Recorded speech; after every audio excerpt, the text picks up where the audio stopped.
Good morning, Stout-Hearted 7, Chapter 10. Dr. Dagon stopped the oxen at the ditch, and the exhausted animals dropped in their tracks, tripping up the cart, so the girls, bedding and dishes all slid forward. Captain Shaw called, "Help your sisters out, boys, find their bonnets."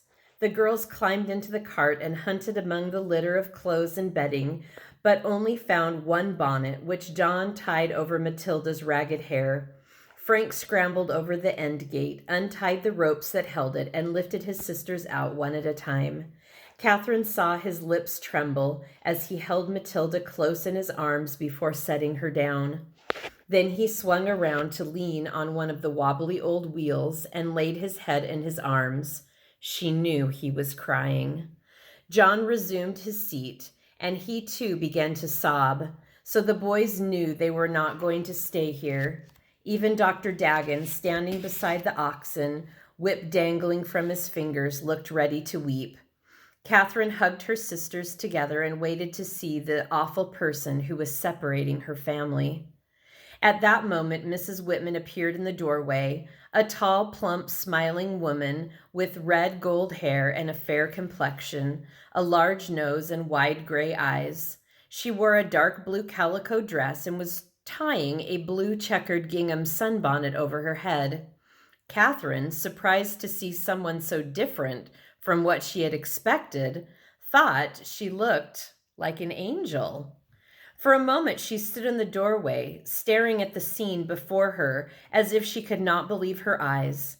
Then, picking up her long, full dress, she stepped swiftly down the path.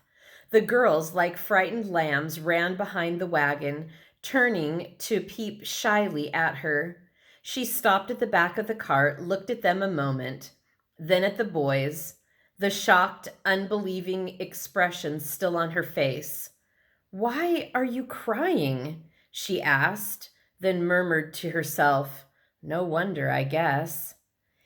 As if she still did not know what to say, she began to pull from the wagon some of the tumbled bedding and clothing, shaking each piece to free the dust and folding it. "Help her, boys," Captain Shaw called. John and Frank ran the backs of their hands over their eyes and once more climbed into the cart, where they handed out the blankets, dresses, and a few tin cups and plates. A little girl about Elizabeth's size ran from the house, stopped beside Mrs. Whitman, and stared at the children. She looked very pretty in a green dress and a white pinafore. Catherine wondered if she could be Mrs. Whitman's daughter. Probably not, since she had dark skin, black eyes, and straight black hair in two braids that hung over her shoulders. Mrs. Whitman gave her a swift hug. "This is Helen Marmeek." Nobody said a word. By the time the clothing and bedding lay in neat piles. "Take them into the house, boys, if you please. Come, girls." As Catherine moved from behind the cart, limping badly, Mrs. Whitman exclaimed, "Why, child, you are lame. What happened?" "The wagon ran over me and broke my leg." "Oh, I'm so sorry. Here, let me help you." She slipped one arm around Catherine and reached the other hand to Louise. They started up the path, followed by Helen, Elizabeth, and Matilda. Catherine felt kindness in the arm around her shoulder, but all she could think was, "She won't take my brothers." She drew as far from Mrs. Whitman as the circling arm would allow. At the door, Captain Shaw asked, "Have you no children of your own, Mrs. Whitman?" Catherine felt the arm on her shoulder tremble and looked up to see bleak desolation in the face above her. Mrs. Whitman nodded toward the foot of a nearby hill where Catherine could see a standing piece of board, obviously the head marker of a grave. "All the child I have ever had sleeps there." Tears came into Catherine's eyes as Mrs. Whitman went on. "It is a comfort to me that I can see her grave whenever I come to the door." "Oh, if only I could see Mama and Papa's graves," thought Catherine, but she felt more kindly toward Mrs. Whitman, knowing that she too had suffered loss. Captain Shaw glanced at Helen Marr. Then this is not. No, she is the daughter of Joe Meek. I believe he is a traitor. I also have Mr. Jim Bridger's daughter here, and a little boy, David Cortez, whose father is Spanish. They all have had Indian mothers. She turned to Dr. Dagan and the boys, who stood waiting. You passed a house back there beside the road. We call it the Mansion House. She smiled, and Uncle Billy laughed. The word was so pretentious for a plain, square house. Some of your friends from the wagon train are staying there. You will find a place to wash and spend the night. Come to supper at 5 o'clock. Dr. Dagan bowed. Donkenshane, Fritta Whitman. Come, boys. Captain Shaw also bowed. I'll see you and your husband later. As they turned away, Louise shrieked, John! And broke away from Mrs. Whitman. John looked around at her, then began to run while Catherine pulled the screaming child into her arms. John will come back for supper, she whispered. Inside the house, it seemed dark after the bright light outdoors. When she could see, Catherine noticed another girl about her own size washing dishes. This is Mary Ann Bridger, Mrs. Whitman said. Mary Ann think you can love so many new sisters all at once? Mary Ann smiled shyly. Mrs. Whitman sat down in a rocking chair, lifted Louise to her lap, and drew the other girls around her. Now tell me your names and ages. I am Catherine, and I am 9.5. Elizabeth is 7, Matilda Jane 5, and Louise 3.5. Captain Shaw said something about a baby. Yes, Rosanna. Mrs. Perkins had her the last we knew.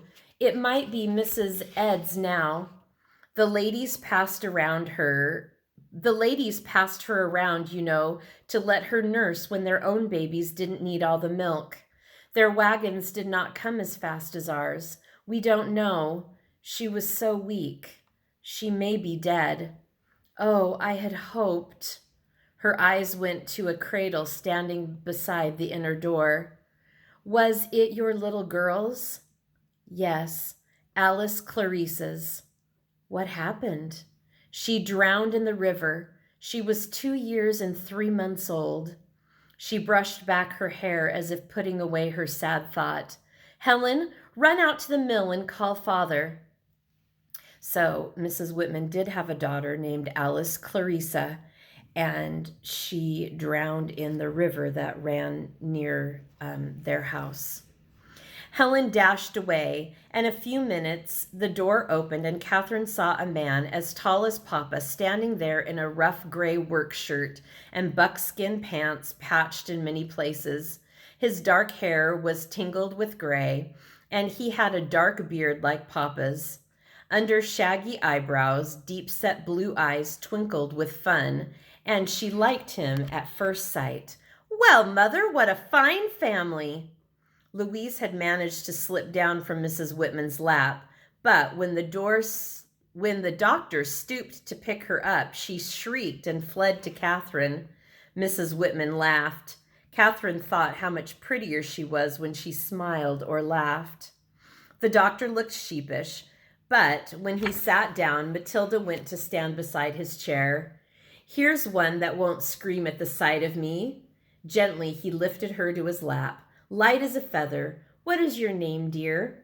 Matilda Jane. What a nice name.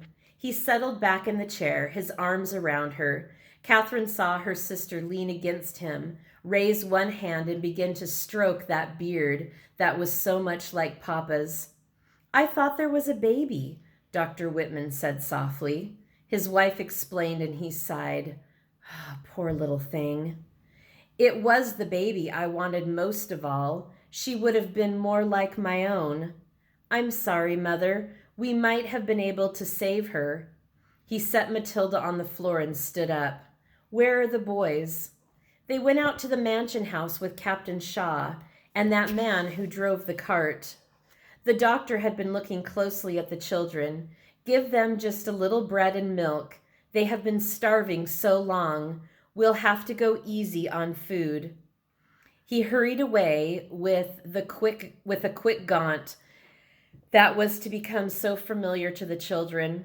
Mrs. Whitman stepped into another room that they were soon to learn was the pantry where the food was kept. She returned with a pitcher of milk and a slice of bread. "Now, eat slowly. You must not eat much for some time. You have not eaten much for some time, have you?" "No, ma'am," Catherine said, "not that much.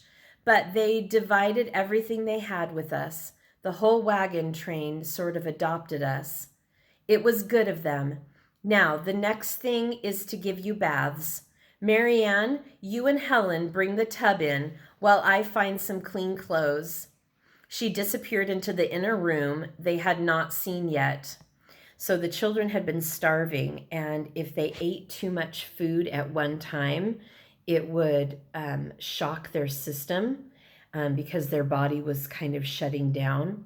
And so Dr. Whitman said you have to feed them slowly, just a little bit of bread at a time.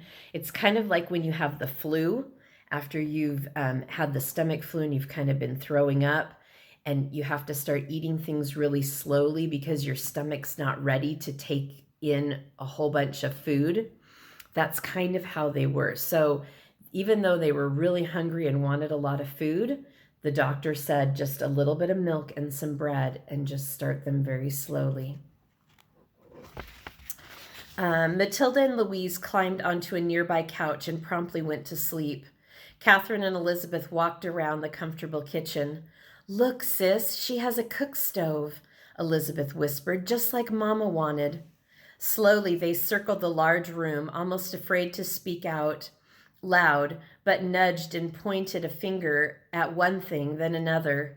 The long table covered with a clean brown cotton cloth, a small cupboard filled with bottles, probably the doctor's medicine cabinet, books on a wall, many pots and pans hanging on hooks beside the stove.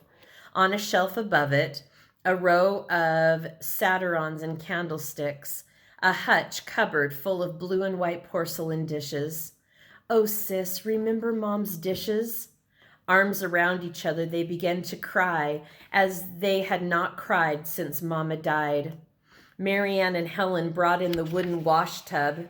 Mrs. Whitman returned too, her arms full of clean clothes. She glanced at the tearful girls, then spoke briskly. "Catherine, I'm sure Marianne will let you borrow some of her things until your own are washed and mended. Helen's clothes will fit Elizabeth. I've found some outgrown things from Matilda and Louise. Now, let's set the tub up in the corner behind the stove and put 2 chairs here for a towel over them for a screen in case someone comes to the door." She dipped hot water from a large kettle that always stood on the stove, cooled it from the water pail, and woke Louise. "You're first, little one." Louise screamed. It had been so long since she had been bathed in a tub. The worst was when Mrs. Whitman washed her head, but after her hair was dry, it shone like silk. Several times while the older girls bathed, there came a knock at the door, and Mrs. Whitman had to answer it. Each time, it was someone of the immigrants coming for flour or sugar or medicine. "This is the way it goes all day long, every day," she said, laughing at the astonished looks on the girls' faces. "You will soon get used to it. We have very little privacy here." By the time the baths were finished and the soiled clothes put to soak in the bath water tub, just as Mama used to do, darkness had come. Outside the windows, firelight flickered. Mrs. Whitman explained that some of the immigrants who were living in their wagons cooked their food outdoors over campfires. "It's time I did some cooking too," she said. She lighted 2 candles, one for her work table near the stove, and the other for the long supper table. She smiled at the girls, who felt strange to be so clean. "You look so nice. A kiss for Mother?" Catherine solemnly kissed the offered cheek. So did Elizabeth and Matilda. Louise stood back. "Come, give me a kiss, Louise. I am your mother now." No. Come, I said. No. Little girls have to mind when mother speaks. Louise stamped her foot. No! Catherine saw 2 red spot flames in her new mother's cheeks. But before she could speak, the door opened and the doctor returned. He laughed at the scene before him, the tiny girl defying the big angry woman. Ha ha, mother! Who is unpopular now? He swung Louise high into the air. She shrieked, but when he set her down, she put up her arms and cried, Up! Up! Marcus, you interrupted my discipline. She has to learn to obey me. Give them time, mother. He tweaked a loose curl at the back of the neck. I asked the men to come in for a little private talk after supper. All right, and we're going to stop right there. All right, my friends, we will finish chapter 10 tomorrow. All right, we've met Mrs. Whitman and Dr. Whitman. We'll see what happens.